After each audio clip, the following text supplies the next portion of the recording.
The sun had barely crested over the sleepy rooftops when my eyes fluttered open. For a few seconds, I simply lay there, cocooned in the familiar warmth of my bed, listening to the soft hum of the ceiling fan above me. There was a peculiar stillness in the air, the kind that comes only on certain rare mornings, when something monumental waits at the end of the day. Today was monumental. I glanced at the clock. 6:12 a.m. Far earlier than I needed to be awake, but my mind was already racing. My daughter, Emily, was graduating from high school today. My little girl, the baby I once cradled in trembling arms, terrified I'd drop her. The toddler who toddled into my bedroom at ungodly hours, demanding pancakes and cartoons. The child who clutched my hand on her first day of kindergarten, her fingers sticky from the strawberry jam toast she insisted on eating in the car. And now, she was 18, radiant, ready to step into a world that would either cradle her dreams or test them mercilessly. I sat up, letting the morning light spill across my lap. My phone buzzed, a text from Emily. Emily, morning, Mom, don't cry too much today, okay? Love you. The corners of my mouth lifted into a bittersweet smile. Crying was inevitable. I'd probably start the second I saw her in that navy blue cap and gown, tassel swinging, the gold honor cord draped proudly across her shoulders. My husband, Daniel, stirred beside me. He mumbled something incoherent and rolled over, facing away. Lately, he'd been off, distant, always busy, always preoccupied. I told myself it was work stress. He'd been swamped at the firm, but the silence between us had started to stretch thin, like fabric pulled too tight. Morning, I said softly, hoping to coax some warmth from him. MMH, came the non-committal reply. A small part of me bristled, but I pushed it aside. Not today. Today wasn't about us. Today was about Emily. By 7 a.m., the kitchen was alive with the smell of cinnamon and coffee. I whisked batter for her favorite breakfast, French toast with powdered sugar, while the coffee maker gurgled in the background. The scent reminded me of Christmas mornings, of Saturdays when Emily would sit on the counter, swinging her legs while Daniel told her silly stories about talking cats and magical forests. I was plating the French toast when Emily came downstairs, her long brown hair still damp from a shower, wearing her old hoodie and leggings. Morning, graduate, I said, unable to hide the pride in my voice. She grinned, sleepy-eyed but beaming. Morning, Mom. We sat together, eating quietly, a comfortable silence between us. Daniel joined us a few minutes later, dressed in jeans and a crisp shirt, his hair neatly combed. He kissed Emily's forehead but didn't meet my eyes. I noticed. I always noticed, but I pretended I didn't. Round 9 o'clock, Emily disappeared upstairs to get ready. The ceremony wasn't until noon, but she wanted time to curl her hair, do her makeup, and, as she put it, mentally prepare for the million pictures you and Dad are going to force me to take. I laughed, promising not to overdo it. With Emily upstairs, the kitchen felt quieter, heavier. I poured myself another coffee, leaning against the counter. You okay? I asked Daniel, keeping my tone light. He looked up from his phone, startled, like I'd caught him in the middle of something. Yeah. Fine. Just a lot on my mind. I nodded, though his voice had that clipped edge I'd been hearing too often. Well, let's just enjoy today, okay? Of course, he said, forcing a smile that didn't reach his eyes. By 11 o'clock, Emily emerged, and I swear my heart skipped a beat.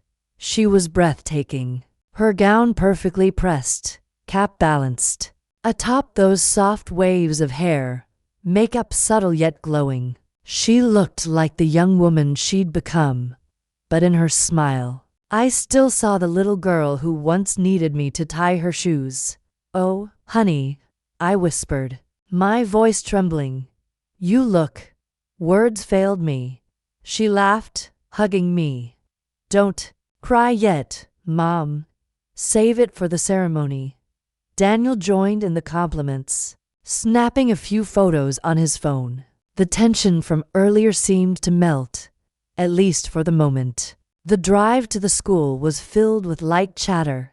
Emily talked about her friends, her excitement for college, and her plans for the summer. I clung to every word, memorizing her voice. The way her eyes sparkled. In the rearview mirror, I caught Daniel staring out the window, lost in thought. The school parking lot was a sea of cars and families. Parents lugged cameras, balloons, and bouquets. Graduates adjusted caps and hugged friends. The air buzzed with joy, pride, and the faint scent of fresh flowers. We found our seats in the packed auditorium. Emily disappeared backstage with her class, and I settled in, clutching my camera like a lifeline. The stage was decorated with banners in the school colors, and a huge screen displayed a slideshow of childhood photos submitted by parents. When Emily's baby picture appeared, her chubby cheeks smeared with chocolate cake, my eyes instantly welled. The ceremony began. Names were called, speeches were made. Applause thundered. Each moment swelled my chest with pride. I clapped until my palms stung.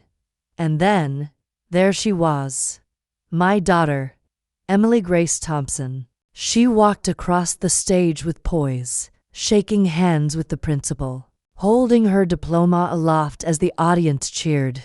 I stood, clapping harder, my voice breaking as I shouted her name. It was perfect.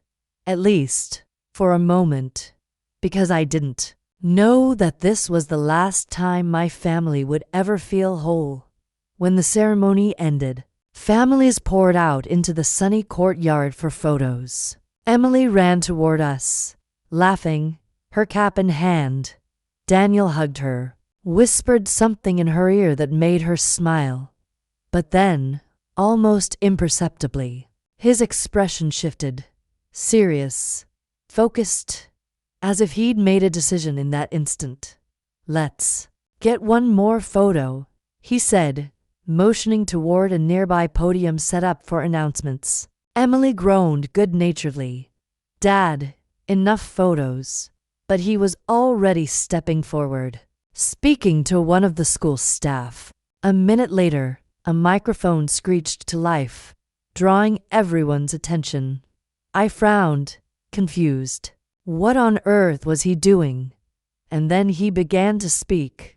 I didn't know it then, but that moment, the one about to unfold, would splinter my life into two parts. The before and the after. Asterisk. The courtyard shimmered in the midday heat, the smell of freshly cut grass and bouquets of lilies drifting through the air. Families bustled around us, snapping pictures, laughing, calling out to graduates. Emily had just posed with her best friends, their arms thrown around each other, caps in one hand, diplomas in the other. Daniel stood beside me, phone in hand, but his body was unnervingly rigid. His gaze wasn't on Emily or the crowd, it was fixed on the podium across the way, where a small sound system still hummed faintly from the ceremony. I watched his jaw tighten, the muscle ticking in that familiar way it did when he was working up to something unpleasant. "Daniel," I asked softly, touching his arm. He didn't look at me. "I'll be right back." His voice was clipped, almost mechanical. Before I could press him, he strode toward the podium, weaving through clusters of chatting parents and teachers. My brow furrowed. Why would he? "Dad, where are you going?" Emily called after him, puzzled. but he didn't answer. The courtyard's chatter began to dim as people noticed him climbing the small set of steps to the stage. Daniel moved with a sense of purpose, almost rehearsed.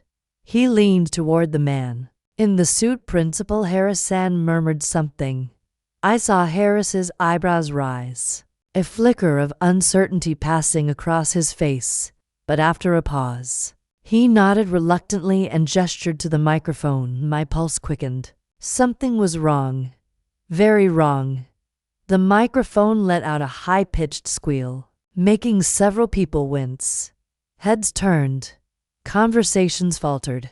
The hum of the crowd fell away until there was only the rustle of fabric, the occasional cough, the faint flutter of flags in the warm breeze. Daniel adjusted the mic. Hello, everyone. His voice boomed through the speakers, oddly steady yet carrying an undercurrent I couldn't place. Emily and I exchanged a confused glance. He paused, glancing down briefly before scanning the crowd. I just wanted to take a quick moment to say something personal. A few chuckles rippled through the crowd, assuming maybe he was about to give a proud dad speech. I felt heat creep into my cheeks. This wasn't like Daniel. He hated public attention. I know today is about celebrating our kids, he continued. But sometimes life hands you moments when the truth just needs to be spoken. A subtle unease began to thread through the air. My chest tightened. He swallowed. So here it is. I'm leaving my wife. The words slammed into me like a physical blow. I actually staggered back a step. For a heartbeat, the courtyard was silent utterly, shockingly silent before an audible gasp swept through the crowd like a wave. Emily froze beside me, her mouth falling open. What? She whispered, barely audible over the sudden murmur of voices. Daniel pressed on, his eyes fixed somewhere above the audience, as if looking directly at me would be too much or maybe too human. We've been unhappy for a long time. This isn't sudden. It's not about today or Emily's accomplishment. I just think, his voice wavered slightly before regaining its firmness. I just think it's time to stop pretending. My face burned, a mixture of humiliation, fury, and disbelief. The whispers around me grew louder. I caught fragments. Did he just? At her daughter's graduation. What kind of man? Emily clutched my arm. Her voice trembled. Mom, make him stop, please. I wanted to scream. I wanted to charge up to that podium and rip the microphone from his hands. But my legs felt like stone. The shock had rooted me in place. The absurdity of it, the cruelty made my mind refuse to fully process what was happening. Daniel took a deep breath. I know this isn't the right setting.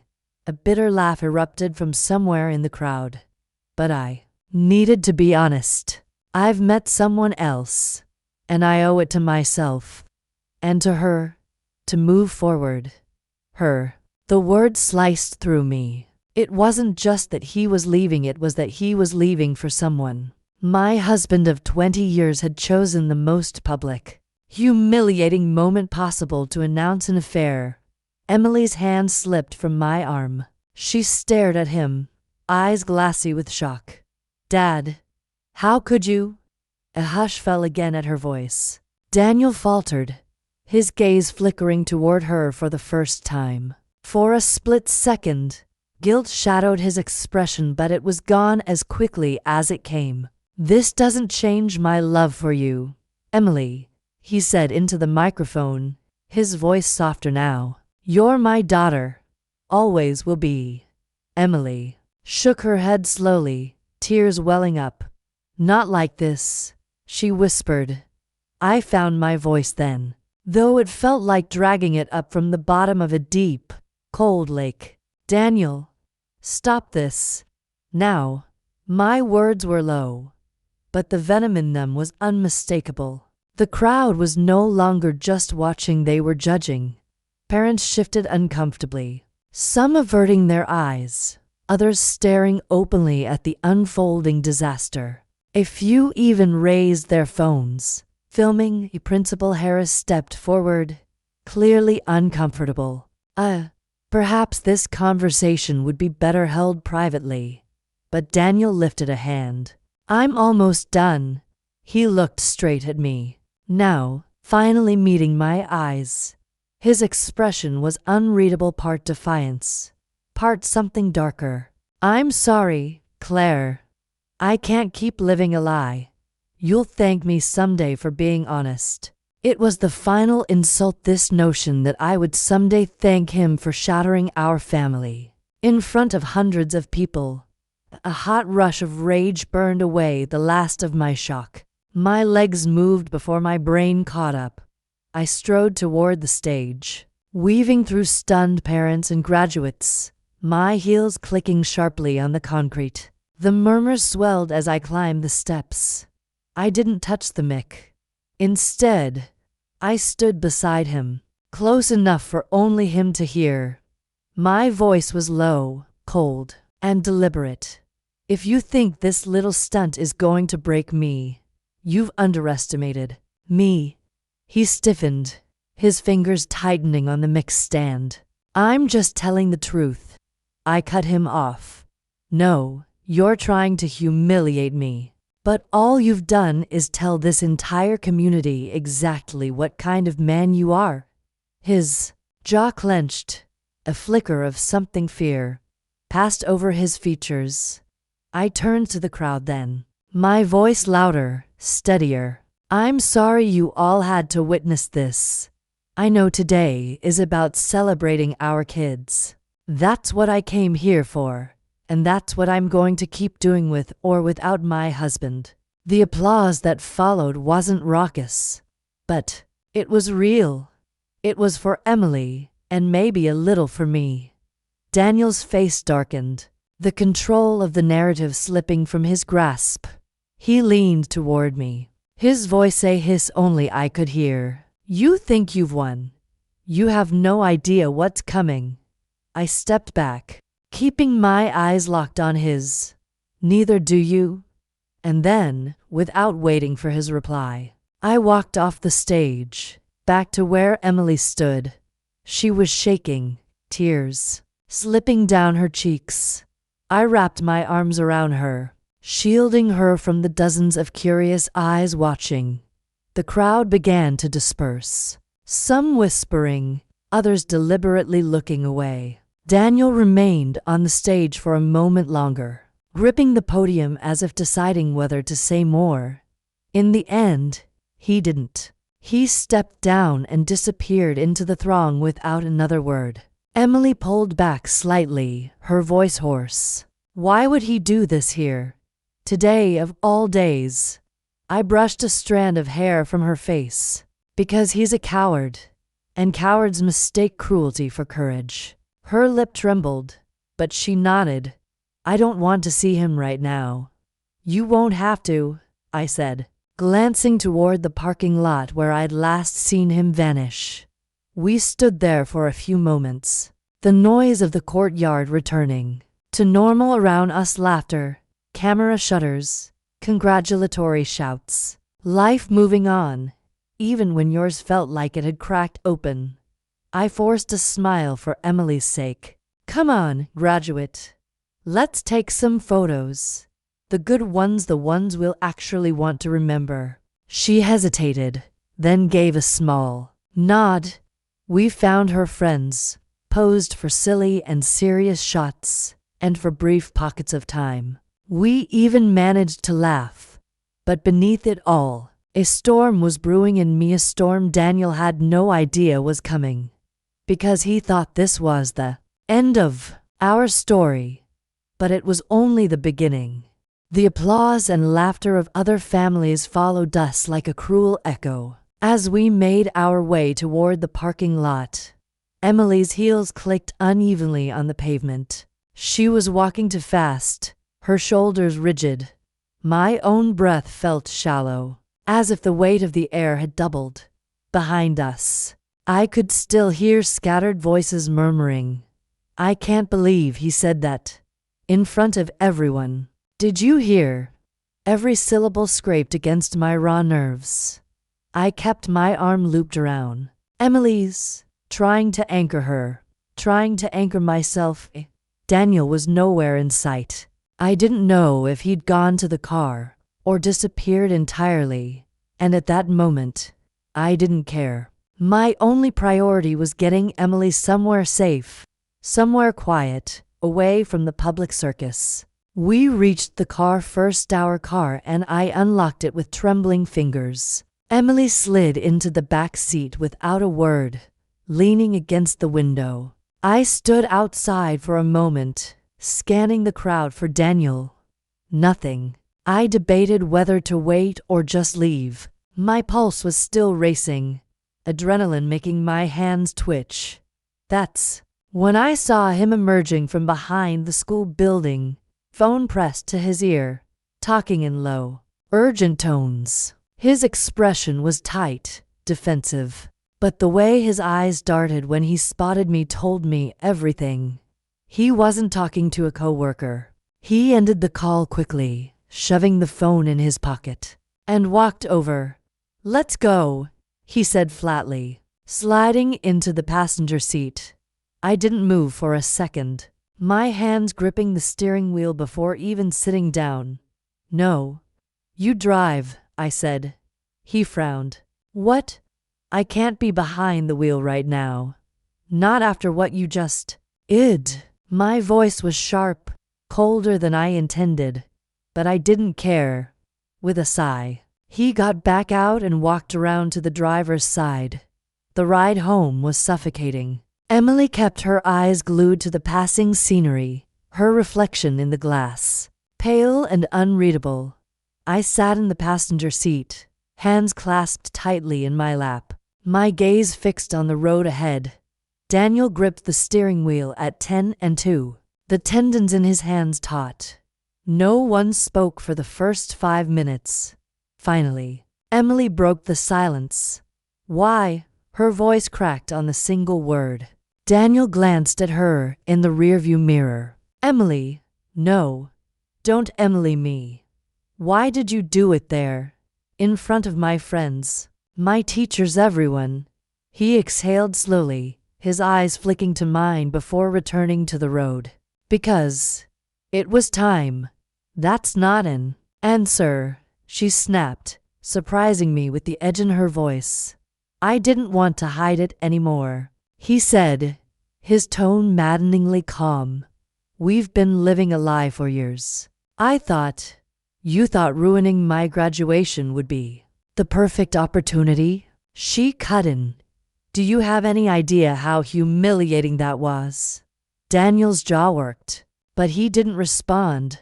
I turned in my seat to face her. "Emily, this is not your fault. Not even a little bit."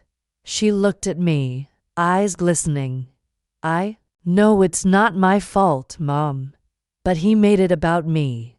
In front of everyone." Daniel's voice rose slightly. "I didn't make it about you. You did," I said sharply, cutting him off. "You made a spectacle of our family at a moment that was supposed to be hers. That's not honesty, Daniel. That's cruelty." He clenched his jaw, said nothing. The rest of the drive passed in heavy silence. When we pulled into the driveway, Emily got out without waiting for the car to stop fully and went straight into the house. The screen door banged behind her. I stayed in the driveway for a moment, watching her disappear inside. Daniel killed the engine but didn't move. "You think I'm the villain here," he said finally, staring at the dashboard. "You're not the villain because you want to leave," I said, my voice low. "You're the villain because of how you did it. You didn't just leave me. Daniel, you tried to humiliate me. You tried to make sure I had an audience for my worst moment." "It's exactly what happened," I said. getting out of the car before he could finish. Inside, Emily's bedroom door was closed. I knocked softly. "It's me, honey." A muffled "come" followed. She was sitting cross-legged on her bed, still in her gown, cap tossed aside. Her makeup had smudged from tears. I sat beside her, brushing her hair back from her face. "I'm so sorry," I whispered. She shook her head. "Why did he have to do it that way? If he wanted to leave, fine. But today, because your father's lost his sense of decency," I said. "And that's on him, not us." She leaned against me, and I held her until her breathing steadied. In the kitchen, Daniel was pouring himself a drink bourbon, though it wasn't even 3 p.m. "We need to talk," I said, stepping into the room. He didn't look up. "We've been avoiding this for years, Claire. You know it." "What I know," I said, voice shaking with controlled fury, "is that you've been having an affair. I saw the way you were on the phone today. I heard you say her." His eyes flickered guilt, then defensiveness. "Her name's Lisa. And yes, I've been seeing her for 6 months." I let out a bitter laugh. 6 months. That's all it took to throw away 20 years? He slammed the glass down. "Don't act like our marriage was perfect. We haven't been happy in years. That doesn't excuse what you did," I shot back. "Or how you did it. You could have told me privately. You could have spared Emily. But you didn't. And you know why. Because you wanted control of the story. You wanted to make me look small." His nostrils flared. "You always have to be the victim, don't you?" "No, Daniel," I said quietly. "You made me the victim today. But I'm not staying in that role for long." From the hallway, I noticed movement. Emily, standing halfway down the stairs, frozen. Her expression was a mix of sadness and disgust. "How long were you listening?" I asked gently. "Long enough," she said, her voice brittle. "I'm going to stay at Aunt Maggie's tonight." Daniel stepped forward. "Emily, you don't need to." "Don't talk to me," she said, stepping back. "Not right now." Her words hit him harder than anything I'd said all day. By 7 p.m., the house was silent. Emily had packed a small bag and left with Maggie, promising to text me when she got there. I stood at the kitchen sink, rinsing out a coffee mug I didn't even remember using. Daniel sat at the table, scrolling aimlessly through his phone. The chasm between us felt like miles. "You think this is the end?" I said finally, without looking at him. He glanced up, wary. "Isn't it?" I dried the mug slowly. "No, this is the start. You humiliated me in public, Daniel. You dragged our daughter into your mess. You made sure there were witnesses." His voice hardened. "What are you saying?" I met his gaze, my own steady. "I'm saying you have no idea what you've set in motion." That night, I couldn't sleep. I lay in bed staring at the ceiling, replaying the scene over and over. The squeal of the microphone, the gasps, Emily's trembling voice. In the darkness, memories of our early years crept in uninvited. The night we met at a mutual friend's dinner party, when he'd made me laugh so hard my cheeks ached. The first apartment we'd shared, cramped but full of hope. The day Emily was born, when he'd held her with tears in his eyes. I clung to those memories for a moment, then let them go. They didn't belong to the man who stood at that podium today. That man was a stranger. And strangers, I realized, could be dealt with by dawn. I knew 2 things for certain. 1. I was done begging for explanations or decency. 2. Daniel was about to learn what it felt like to be blindsided in public. The house had never felt so large, so hollow, so utterly indifferent to my existence. Emily had gone to her friend's post-graduation party, claiming she needed a little space to breathe. I didn't blame her. The day had been heavy enough for me, and for her it had been nothing short of shattering. She'd been looking forward to her graduation for years, and her father had chosen it as the stage for his betrayal. Now, she was carrying a weight no 18-year-old should have to carry, and as her mother, I could only imagine how she would remember this day forever. There would be the cap and gown, and his announcement. Daniel had gone out as well, saying he needed air, though we both knew he wasn't stepping out to clear his head. His phone had lit up twice before he left, Lisa's name flashing like a neon sign in my mind. I didn't say anything. I didn't ask. Not because I didn't want to, but because I wanted him to think I was still in shock. I wanted him to think I hadn't yet gathered the pieces of the puzzle he'd scattered all over my life. The kitchen clock ticked loudly, each second sharp against the suffocating quiet. I sat at the table, staring at the worn oak surface, my fingers tracing the faint scratches from years of family dinners, art projects, and late-night homework sessions. These scratches were memories, carved into the very furniture by the family we used to be. Now they felt like ghosts. I tried to imagine what Daniel was doing at that exact moment. Was he with her? Was he laughing, free from the tension of our home, convinced he was stepping into something better? I could see him smiling, head tilted toward her, the way he used to tilt it toward me when we were young. The image burned my chest like acid. The kettle whistled, startling me. I'd put it on without even realizing. A muscle memory born from hundreds of evenings making tea while waiting for him to come home from work. I poured the hot water over a bag of chamomile, watching the steam curl upward. It struck me how even the smallest rituals had become betrayals of their own, reminders of a life I had carefully, lovingly built with a man who no longer wanted to live it. I sipped slowly, trying to slow my breathing. My mind kept circling the same thought. He thinks I'm broken. He thinks I'll just fade into the background while he builds a shiny new life with her. Not yet. My phone buzzed. It was Emily. A simple text. I'm staying over at Jenna's tonight. Love you. I typed back quickly. Love you too. Always. I hoped she felt that through every letter.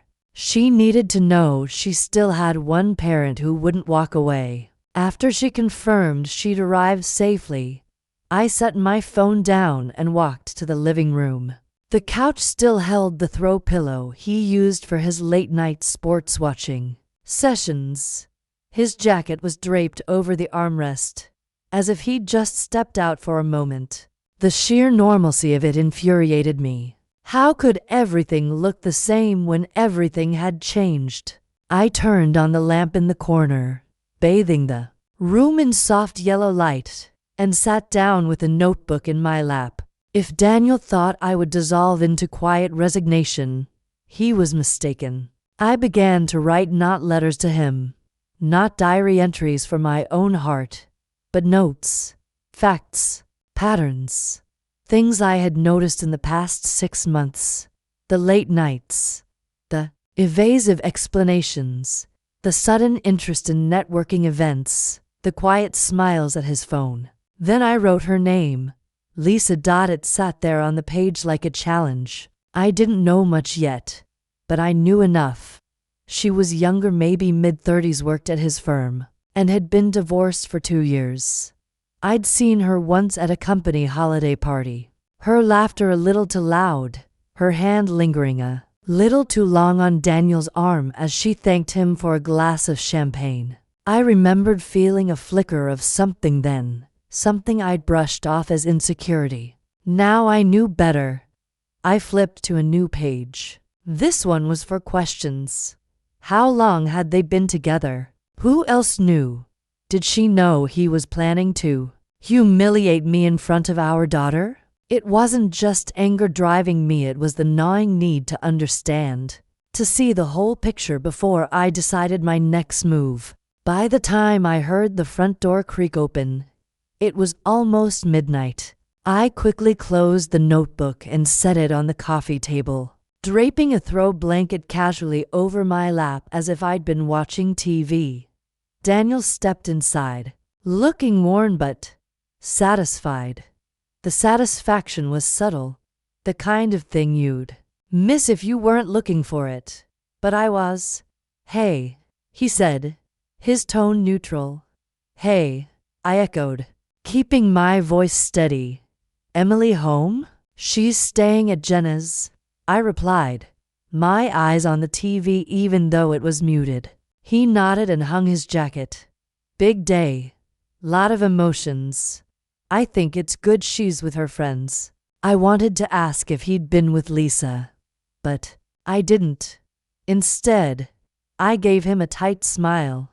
"Yeah, good for her." For a few moments, we existed in a strange, brittle bubble, him sitting in his recliner, me curled on the couch, both pretending we were simply unwinding after a long day. Then, he spoke, casually, as if mentioning what he'd picked up at the grocery store. "I'll be moving out by the end of the month." The words were a punch, but I didn't flinch. I had already known. He took my silence as acceptance, nodding slightly before turning his attention to his phone. I studied him. The man I had loved for over 20 years sat in front of me, scrolling through whatever messages were waiting for him. Messages, no doubt, from her. And in that moment, something inside me hardened. This wasn't just about a failed marriage. This was about dignity, about the years I had invested, the sacrifices I had made, the home I had built brick by brick while he climbed his career ladder. If he thought he could simply walk out and start over without consequence, he was going to learn otherwise. I excused myself and went upstairs, closing the bedroom door quietly behind me. I retrieved the small fireproof lockbox from under the bed and set it on the desk. Inside were the documents I'd kept meticulously organized. Bank statements, mortgage records, tax returns, retirement accounts. I had always been the one who kept track of our finances.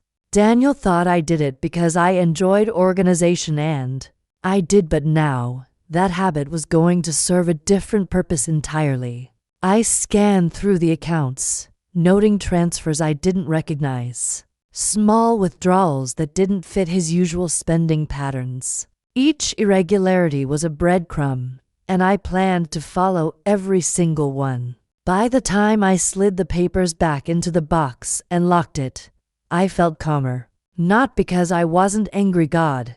I was furious, but because I had a plan forming, piece by piece, in the quiet of my mind. When I returned downstairs, Daniel was still in his chair, head tilted back, eyes closed. The phone was balanced on his chest, its screen dark. I stood there for a moment, watching him. He looked peaceful, almost boyish in his sleep. It was a cruel trick of the heart that the same face I had kissed thousands of times could also be the face of my deepest betrayal. I turned off the lamp and left him there, sleeping in the chair, while I went upstairs to bed. Tonight, I would rest. Tomorrow, I would start gathering what I needed, because the silence before the storm was ending, and Daniel had no idea just how fierce the storm was going to be. Morning light crept through the blinds in thin slats, striping the bedroom walls like bars. I'd barely slept, my mind a restless tide of images. Daniel's half smile as he spoke of moving out, the flicker of Lisa's name on his phone, Emily's hurt eyes at graduation. The clock read 6:17 a.m., but it didn't matter. Sleep wasn't coming back. I slipped from bed quietly, careful not to wake him. He'd eventually wandered up sometime in the early morning, the faint scent of whiskey on his clothes, In the hallway, I paused outside Emily's empty room. Her bed was neatly made, the air still holding the faint trace of her lavender shampoo. I ached to see her, to tell her that no matter what Daniel did, I was here, always in the kitchen. The kettle whistled again, its sound now like a signal, a reminder that some parts of my life were still under my control. I made my tea and sat at the table with my notebook. Today's goal was simple: follow the trail. I started with his calendar. 4 years. Daniel had left his work schedule synced with the shared family account. A quick glance at my phone confirmed he hadn't disabled it. Sloppy, or maybe arrogant, enough to think I wouldn't check. I scrolled through, finding recurring late client meetings every Thursday for the past 6 months. Conveniently, those nights often ended with him coming home smelling faintly of cologne, as if he'd reapplied it for someone else's benefit. I highlighted them in yellow in my notes. The pattern was obvious, and my pen moved faster as I linked them to certain credit card charges, boutique restaurants, wine bars, the kind of places we used to go before Emily was born. There was more small hotel charges, never on weekends, always midweek, always the same to places. It was brazen, really, how open it all was once I looked with the right eyes. He wasn't hiding as much as he was confident. Confident that I wouldn't see. Confident that I wouldn't do. I decided to change that by 9. I had showered, dressed, and printed every piece of evidence I'd found. I slipped the papers into a folder and locked it in my bag. My next stop was someone I hadn't seen in years but who, once upon a time, had been my ally in more ways than one: Martha Klein. Martha wasn't just a friend. She was the kind of woman who knew how to make things happen quietly. She'd been through her own brutal divorce a decade ago and had come out not just whole, but thriving. She understood leverage. She understood patience. And she owed me. When I arrived at her office, a tiny but fierce legal consulting firm, the receptionist smiled politely. "She's expecting you." Inside, Martha stood from her desk, arms outstretched. "Claire, my God, you look like a woman who's got something to say." I hugged her tightly, the kind of hug where your fingers dig in just a little. You could say that. We sat, and I laid the folder between us. "Daniel is leaving." For her expression didn't flinch. She'd seen worse. "Do you want to burn it all down? Or do you want to win quietly?" I thought for a moment. "Both."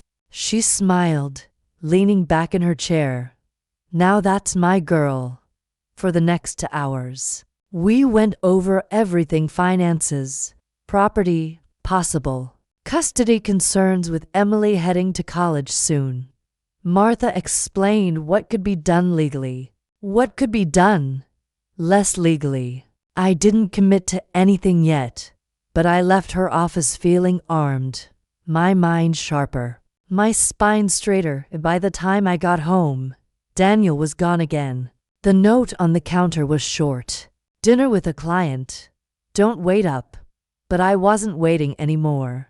The first step in any performance is preparing the stage. I spent the next week quietly moving through the house like any other wife, in her final month of shared living. But every move I made was deliberate.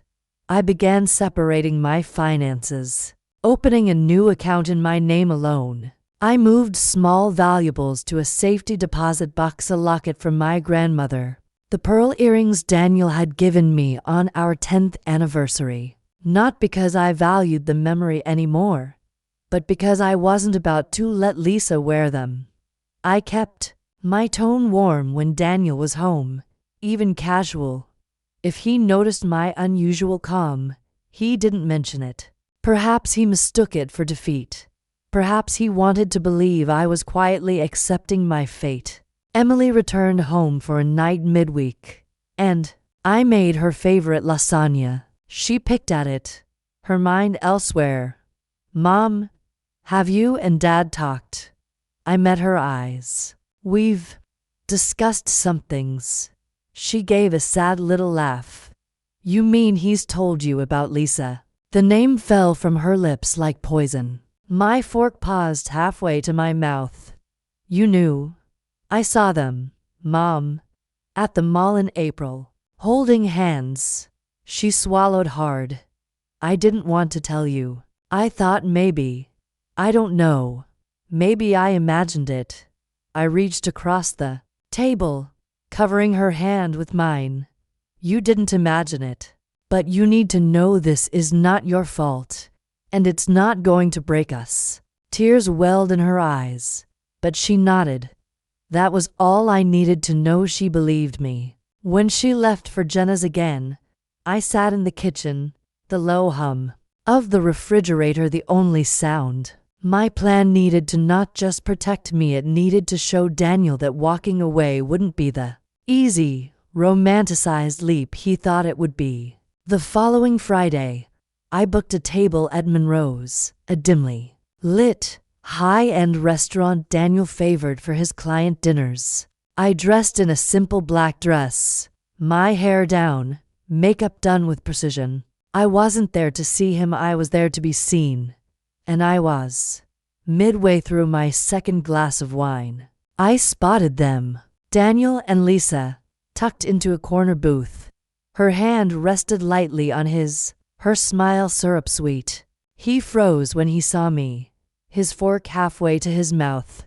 I raised my glass in a polite, almost bored acknowledgement, then turned my attention back to the gentleman sitting across from me, an old friend from college. Conveniently single, conveniently charming, and conveniently aware of exactly why he was here. We laughed, we clinked glasses, and every so often, I let my eyes drift toward Daniel, just enough for him to catch me. When I finally stood to leave, I passed their table. Daniel, I said smoothly, lovely to see you, and you must be Lisa. Her smile faltered just a fraction. Yes, we've met, haven't we? Briefly, I replied. Well, enjoy your evening. The click of my heels on the marble floor was the sweetest sound I'd heard in months. That night, Daniel came home later than usual. He didn't say much, but his eyes followed me as I moved through the kitchen. He'd felt the shift, I could see it. He knew I wasn't playing the part he expected. Good, because the play had just begun. It began with small things. A call that went unanswered. A meeting Daniel swore he attended, but the GPS history on his phone, thank you, shared family account placed him somewhere else entirely. He didn't know I was still tracking it. He didn't know that every step he took now lived in a private file tucked away on my laptop. The weekend after my appearance at Monroe's, he was tense. Even his morning coffee routine, usually mechanical, was jerky, impatient. He drummed his fingers against the counter while the machine gurgled. You've been busy, he finally said, not looking at me. I sipped my tea. Haven't we? Both. His eyes flicked up, sharp.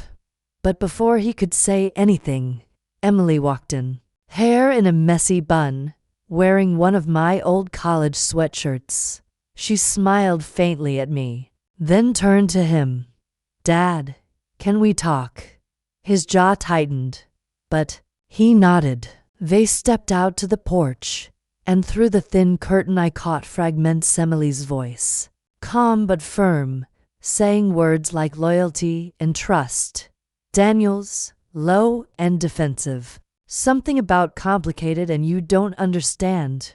When they came back in, Emily's face was pale but set. She kissed my cheek and whispered, he's not even denying it anymore.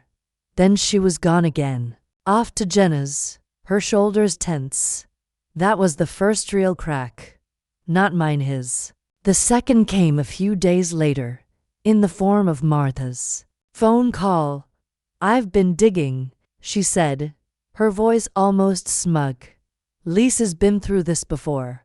3 times, in fact. 2 failed engagements, 1 annulled marriage. All men with significant financial means. And in each case, she walked away wealthier." I leaned back in my chair, letting the information sink in. So she's not just after him emotionally. "Oh, honey," Martha said, "she's playing a long game. And Daniel is walking straight into her net." The knowledge was a weapon, sharp and precise. I didn't need to use it yet, I just needed to know it was there. That Friday, I decided to push him further off balance. I planned it meticulously. Dinner with friends he disliked. Wearing a dress he used to call dangerous. My phone lighting up with messages I didn't bother to hide. He came home to find me laughing on the couch. A half-empty wine glass beside me. Music playing low. "Going somewhere?" he asked, eyeing my heels. "Yes," I said simply. "Don't wait up." For the first time in months, I saw the flicker of uncertainty in his eyes. Not guilt, not remorse, but the dawning realization that maybe, just maybe, he wasn't the only one with options. The following day, the war shifted. It was noon when Lisa showed up at the house. No warning, no pretense. She stood in the doorway, all polished hair and designer perfume, her smile brittle. "Is Daniel here?" I stepped aside just enough for her to see the empty hallway behind me. "No, he didn't tell me you were coming." Her eyes darted past me, scanning the house like she expected to catch him hiding in a corner. Then she smiled again, too brightly. "Well, maybe you and I should talk." I considered it. Part of me wanted to shut the door in her face. Another part stronger wanted to see what she thought she could gain. By standing here, we sat in the kitchen, sunlight spilling across the table. She folded her hands, the diamond bracelet on her wrist catching the light. "I'm not here to fight, Claire. I just think we should be honest with each other." "Oh, yes, Daniel and I, well, things are serious, and I think it would be better for everyone if transitions were smooth." I stared at her for a long moment. "Transitions," I repeated. She nodded, like she was offering me a business deal instead of dismantling a marriage. For Emily, especially. That was her mistake, bringing my daughter into it. My voice stayed calm, but my words landed like stones. "Emily will be fine. And as for you, Lisa, I think you're overestimating your place in this." Her smile wavered. Meaning, I said, leaning forward. "That men who cheat for you will cheat on you. And Daniel is no exception."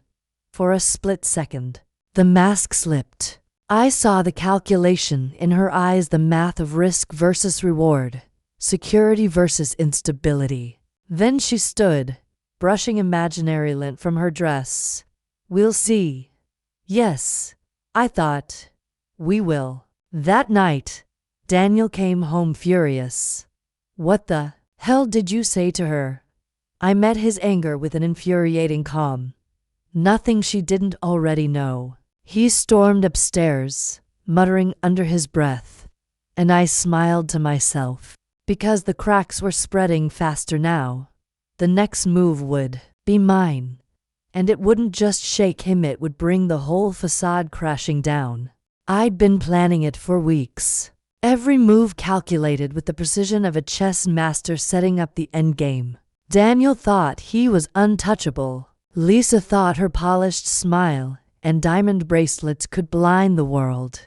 Tonight would prove them both wrong. The setting was perfect. The Chamber of Commerce annual gala, an event Daniel adored because it made him feel important. He'd been attending for years, using it to schmooze with investors, pose for glossy photographs, and remind the community that Daniel Mercer was a man of influence. This year, he had a plus one that wasn't me. I declined the invitation. When he'd first mentioned it, my tone airy and unconcerned. That was part of the trap. He thought I was stepping back, licking my wounds. What he didn't know was that I'd secured my own invitation through Martha, whose husband sat on the board. Not only would I be there, but I'd be armed with something far more devastating than a cutting remark. I hadn't worn it in over a decade. A floor-length, deep crimson gown with a low back and just enough shimmer to catch the light with every step. It was a dress Daniel once told me was dangerous because it made other men look at me. Tonight, that was exactly the point. I paired it with diamond studs, not flashy but elegant, and swept my hair into a loose chignon that gave me the kind of confidence armor I needed. One last touch, a silver clutch containing a USB drive. On that drive, the curated slideshow of Lisa's past, a neat collection of public records, engagement announcements, annulment filings, and property transfers. Every one of her previous relationships documented in black and white. It wasn't gossip, it was truth. And it was going to play on the massive projection screen in the ballroom before the night was over. The valet's eyes widened slightly when I stepped out of the car. That gave me a small rush of satisfaction. Inside, the grand hall was already buzzing. Crystal chandeliers threw warm light across tables draped in white linen. Each centerpiece an explosion of white roses and gold ribbon. A jazz quartet played softly in the corner, and waiters glided between guests with trays of champagne. I spotted Daniel almost immediately. He was standing near the bar, laughing too loudly, his hand on the small of Lisa's back. She looked like she'd stepped out of a high-end fashion magazine. Sleek black gown, hair in perfect waves, a diamond necklace catching the light. Daniel's smile faltered for just a moment when he saw me. Lisa turned, and I watched her eyes flick over me in quick appraisal. I knew the exact thought going through her mind. She's not supposed to be here. I crossed the room with slow, deliberate steps. Daniel, I said, my voice warm but edged in steel. Lisa. Daniel recovered quickly, forcing a grin. Claire, I didn't know you'd. I got an invitation, I said smoothly. Wouldn't miss it. Lisa's smile was tight. You look different tonight. I tilted my head. So do you. Though I suppose black is appropriate for any kind of funeral. Her eyes narrowed. But before she could respond, one of Daniel's colleagues appeared, clapping him on the shoulder. Mercer, they're about to start the slideshow. You're in a few of the photos this year. Perfect. The ballroom dimmed as the MC took the stage, welcoming everyone and running through the evening's agenda. Daniel and Lisa drifted toward the center, where a crowd gathered to watch the annual Year in Review slideshow, a montage of local events, business highlights, and charitable work, all projected on a massive screen above the stage. I slipped away to the AV booth, my heels clicking softly against the marble floor. The technician barely looked up when I leaned in, offering a sweet smile and a flash of my gala pass. There's been a small change to the order of the slides, I murmured, handing over the USB. Board approved. They wanted to add it at the last minute. He shrugged, plugged it in, and queued it up without a second thought. By the time I returned to the floor, the first few minutes of cheerful community photos were playing. Children at summer camp, ribbon-cutting ceremonies, gala snapshots from last year. People laughed and pointed when they recognized themselves. Then the screen flickered. A title appeared in elegant script. The Many Lives of Lisa Harrington. The first slide was her engagement photo, with a man named Thomas Avery beaming smiles, the kind you'd expect from two people in love. A caption at the bottom read, "Engaged, 2011. Engagement dissolved, 2012. There was a pause in the crowd's chatter, a small ripple of confusion. The next slide. Lisa in another photograph, this time with a different man, a champagne flute in hand. Married, 2013. Annulled, 2014, gasps now. Daniel stiffened, his eyes snapping to Lisa. Her face drained of color. The slides kept coming, each one a different fiancé or husband, each followed by a legal record of separation, annulment, or settlement, property transfers, bank withdrawals, a timeline of calculated exits, all tied neatly together by the fifth slide. The whispers had grown loud. People were turning to look at her, at Daniel, at me. The final slide was the most damning. A recent photograph of Lisa and Daniel, taken at Monroe's, smiling at each other over wine. Beneath it, current project, Daniel Mercer, estimated completion, TBD. Silence hung for a heartbeat. Then, like a match to dry paper, the room ignited murmurs, sharp intakes of breath, someone's nervous laugh. The MC scrambled to cut the feed, but the damage was already done. Lisa turned to me, eyes blazing. "You."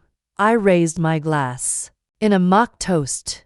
Smooth transitions. Remember? Daniel didn't make it through the rest of the evening. He grabbed Lisa's arm and practically dragged her toward the exit, ignoring the stares, the murmured comments that followed in their wake.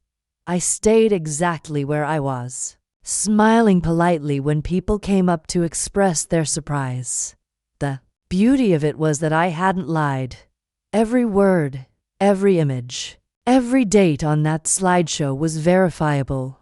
She could try to spin it, but the seeds of doubt had been planted. And in Daniel's world, doubt was poison. By the time I got home, my phone was buzzing. Texts from mutual friends, a voicemail from Daniel, his voice low and furious. "You've gone too far this time, Claire. You'll regret this." I listened twice, then deleted it. It wasn't total victory, not yet, but it was the first major blow, and it had landed exactly where I wanted it to. Lisa's perfect image now had visible cracks. Daniel's confidence was shaken. The people who once looked at him with admiration now had questions. And I slept better that night than I had in months, because this was only the beginning. The fallout began before sunrise. By the time I woke up the morning after the gala, my phone was already buzzing with messages, not just from friends, but from people I hadn't spoken to in years. Some were concerned, some nosy, and a few just wanted to make sure I'd heard the news. The news was everywhere. Photos from the gala, grainy phone videos of Daniel's red-faced outburst, whispers of marital discord that the local gossip blogs had already inflated into tales, of embezzlement, infidelity, and corporate betrayal. The video of him slamming his drink down mid-speech had gone viral on a small business forum. The comments mercilessly dissecting his tone, his arrogance, and, worst of all, his choice of words when he'd tried to save face. People like me don't answer to nobodies. I was one of those nobodies now, apparently. Daniel called me at 7:15 a.m., his voice sharp and hoarse from too much whiskey and too little sleep. "What the hell did you do?" "I think you mean, what did you do?" I said, calmly sipping coffee. "You were the one yelling like a cornered animal in front of half the city. This isn't a joke." "Emily," he snapped, "I have 3 calls with major clients today, and 2 of them are already hinting they might reevaluate our relationship. You think this helps anyone? You think this helps our daughter?" "Our daughter." He always pulled that card when He wanted the moral high ground. The conversation spiraled. Him accusing, me deflecting, until I hung up on him mid-sentence. The satisfaction of that click was a small flame in my chest, but it burned steady by mid-morning. The first crack in his empire widened. A former client posted a vague but pointed statement on LinkedIn about the importance of integrity in leadership.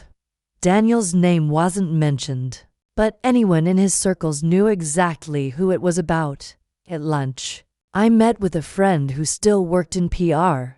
She slid her phone across the table. A forwarded email from one of Daniel's board members to the rest of the team. Subject line, urgent. Damage control.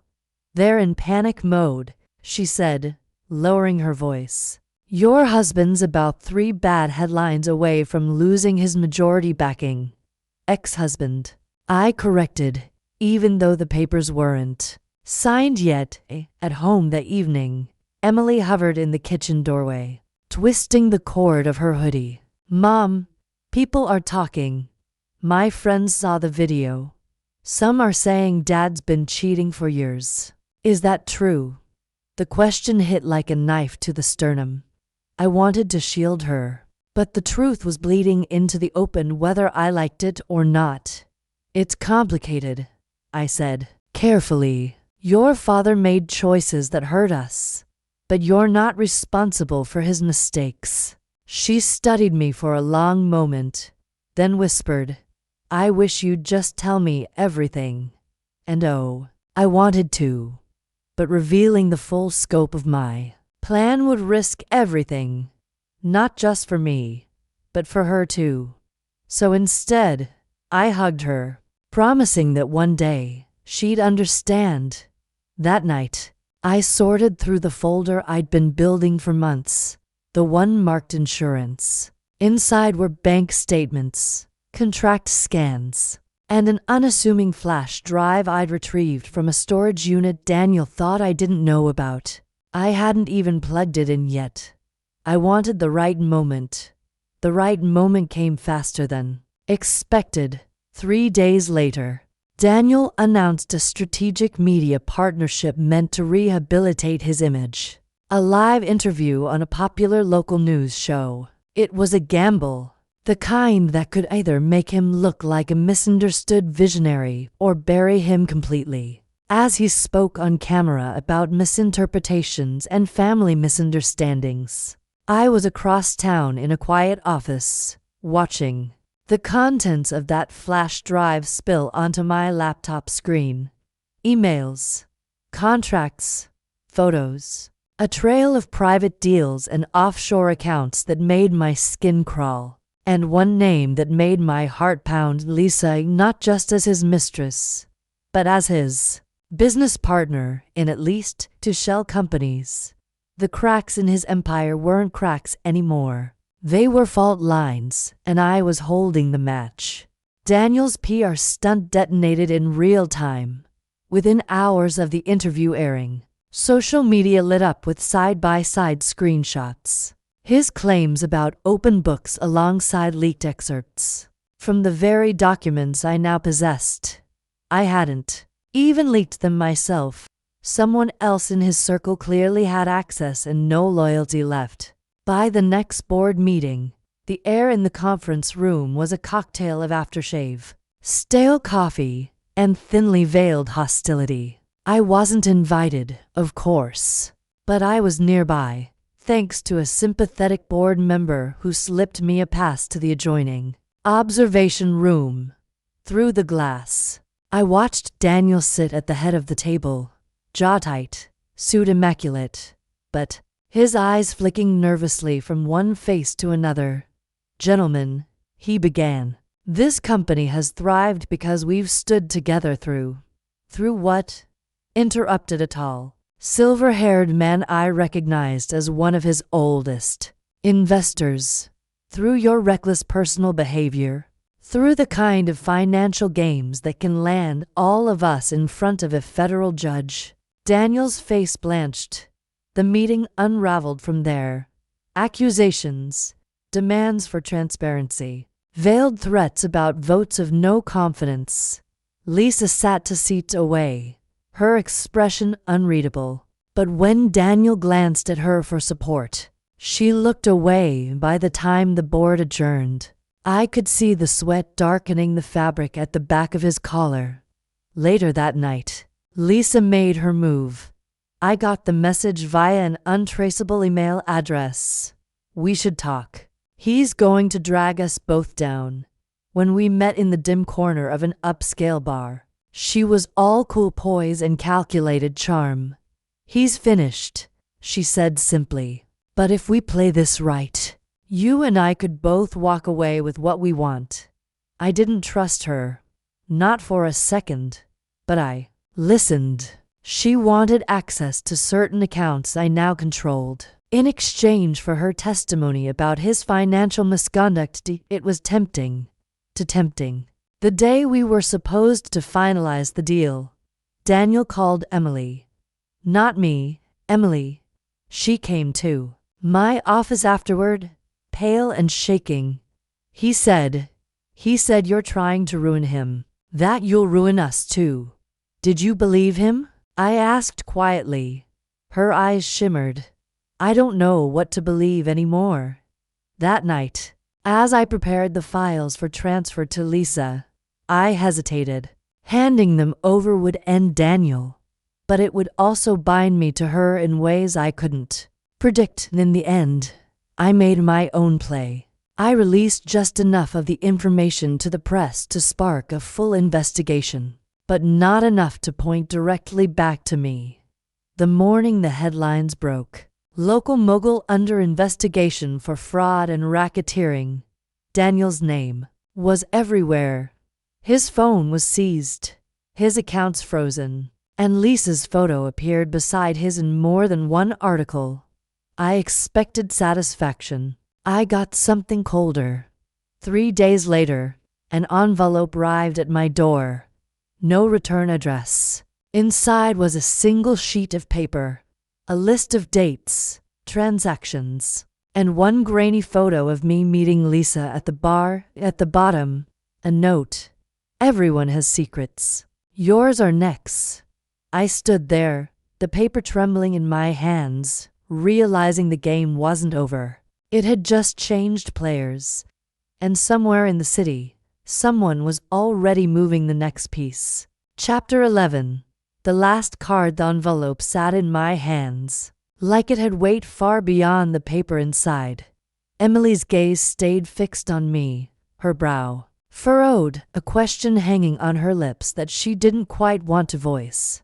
The room felt suddenly smaller. The late afternoon light fractured by the blinds casting long shadows over the kitchen table. We had just spent weeks dismantling Daniel's empire piece by piece.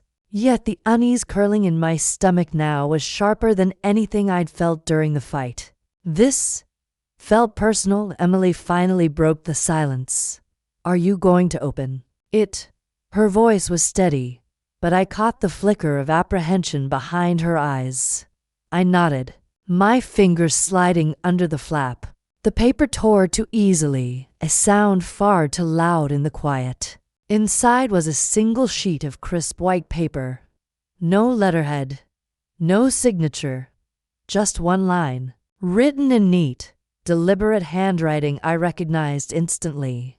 You think you've won. You haven't. My chest tightened.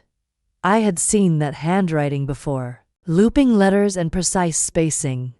Lisa. Emily tilted her head, trying to see. I folded the note in half and slipped it back into the envelope.